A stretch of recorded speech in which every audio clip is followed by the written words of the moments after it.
Suchá kefa alebo z anglického dry brushing. Najlepšia kefa je z prírodných štetín. Väčšinou má drevenú rúčku a praktické putko, aby si ju mohla zachytiť o ruku. Predtým, ako začneš kefovať telo, odporúčam vyprázdniť hlavné lymfatické uzliny. Je to rýchle a stačí pár pohybov v oblasti nad pupkom, slabín, podkolenej jamky, v oblasti pazúch a krku. Technika kefovania: začíname od končatín, ideme na ruku. Pohyb je vždy k lymfatickým uzlinám alebo jednoduchšie ku srdcu. Aby sme zachovali správny tok lymfy, tak najprv začíname v oblasti, ktorá je najbližšie ku lymfatickej uzliny, to znamená od lakťa ku pazuche a potom prechádzame k predlaktiu a k ruke.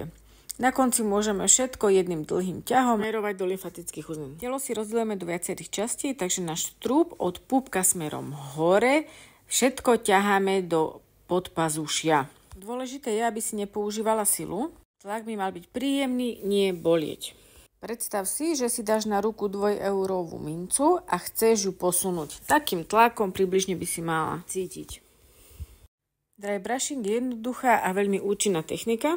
Pomáha podporiť lymfatický systém, zlepšiť cirkuláciu, odstrániť odumreté kožné bunky a to všetko pomáha zvýšiť efekt pri odstraňovaní celulitidy. Navyše pokožka je po kefovaní jemnejšia a hladšia a pripravená rýchlejšie vstrebávať krémy a oleje. Takže prešli sme si vrchnú časť tela a teraz ideme od pupka smerom dole. Smerujeme kefou do lymfatických uzlín, ktoré sa nachádzajú v slabinách, v oblasti slabín.